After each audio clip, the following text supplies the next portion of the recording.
They'd argued Heathrow's third runway would have severe consequences for Londoners. This morning, though, at the High Court, their cases were dismissed. Two judges ruled the government had followed the correct legal process when it gave Heathrow expansion the go-ahead. On a day when Parliament's being asked to declare a climate emergency, this decision does feel rather out of step with what's going on in the country at the moment. We're all entitled to be looked after in accordance with the law. And I think we're all entitled not to have excessive noise. We're all entitled to have air quality that is of a legal standard. And just because we live in a particular position does not mean to say that we forfeit these rights. As this illustration of flight paths shows, Heathrow is Europe's busiest airport, but it operates at capacity. It currently has 2 runways. Plans for a third was given the go-ahead by MPs last year. But in Harmondsworth, hundreds of homes would be destroyed. And opponents say it would impact air quality, climate change, noise and congestion. I'm very pleased. I'm glad the court has upheld the decisions we took, and more importantly that Parliament took, that this was a project that was strategically important for the United Kingdom. It clearly has to be taken forward with great sensitivity. I'm aware of the pressure on local communities.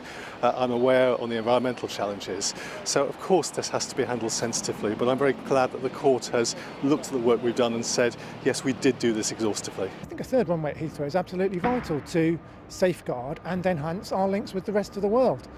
We've been at capacity at Heathrow for over a decade now, and it's high time that we address that and get on and build the third runway that we know we need.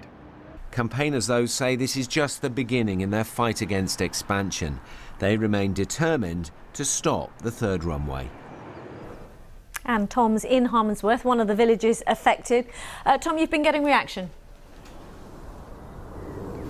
Yeah, we're right in the heart of Harmondsworth, and these houses here just over my shoulder across the road are the ones that would be demolished. That means this cottage, part 16th century, would also be on beyond the perimeter. And I think it's fair to say that a lot of people here were expecting today's judgment. Let's talk to Justine Bailey, who's lived here for 25 years. What's your reaction first to what happened at the High Court? I don't think it changes anything as far as our campaign to stop Heathrow expanding goes. You know, nothing is won, nothing is lost. Is it frustrating, demoralising, constantly new types of issue, new types of plan for Heathrow? Does that grind the campaign down, grind residents down?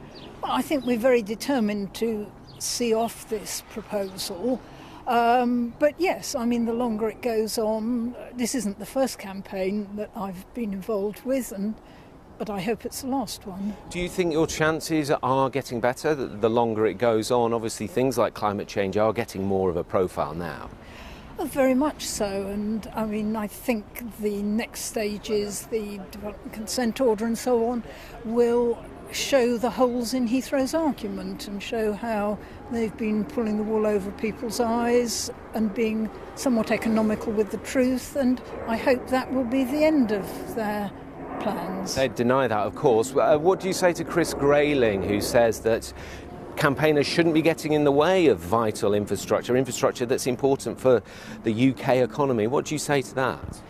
Well, Heathrow are saying, you know, there's a very limited number of extra places they'll be serving if they get a third runway. There'll be lots more holiday flights put on, and quite a lot of their planes fly very far from full these days, so if they got their own house in order, I might have a little more sympathy for them. OK, Justine, thanks very much. Well, as you heard there, this is just the beginning. It's not the end. Back to you.